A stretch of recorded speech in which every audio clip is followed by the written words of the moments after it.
l'édito live, je reviens sur la semaine folle qu'ont vécue les forces de sécurité. Le continuum, vous le savez, c'est notre ADN, comme on dit. Et depuis des années, on parle de cette sécurité publique et privée, une sécurité complémentaire qui aujourd'hui se retrouve sous une pression jamais vue. Tout ce que nous disons ici depuis des mois, des années, arrive à maturité.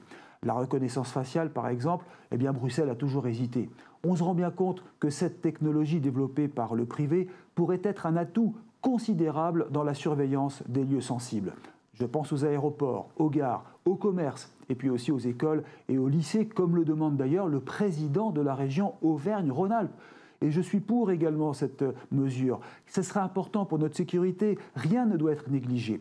Reprenons ce que disait Laurent Wauquiez. Il a raison de demander cette expérimentation, car ce sont des moyens technologiques qui permettraient de mieux lutter contre le terrorisme. Et où est le problème? C'est exactement comme pour les OQTF. Pourquoi ne mettons pas à exécution l'ordre de quitter le territoire sans délai à tous les radicalisés?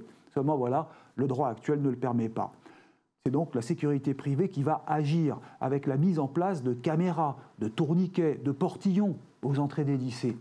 On le voit, il y a vraiment une pression maximum. On le voit aussi avec le besoin des agents de sécurité pour les Jeux Olympiques. Il en faudra 20 000. Et les appels d'offres tombent en pleine tension sécuritaire actuellement, avec les risques d'attentats, les alertes à la bombe dans les aéroports. Je lisais les propos du patron d'une grande société de sécurité. Les besoins en main-d'œuvre ne seront pas couverts pour les JO, car la pression actuelle est trop forte. On manque d'agents privés formés. On va peut-être même en faire venir de Roumanie. On paye aujourd'hui des années d'hésitation. Et l'on se retrouve finalement pris de court, alors qu'un peu d'anticipation aurait permis d'être à jour dans les recrutements.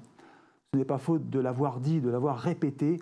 Le continuum de sécurité en France serait aujourd'hui au niveau de l'Espagne si l'on avait été plus visionnaire et surtout plus prévoyant.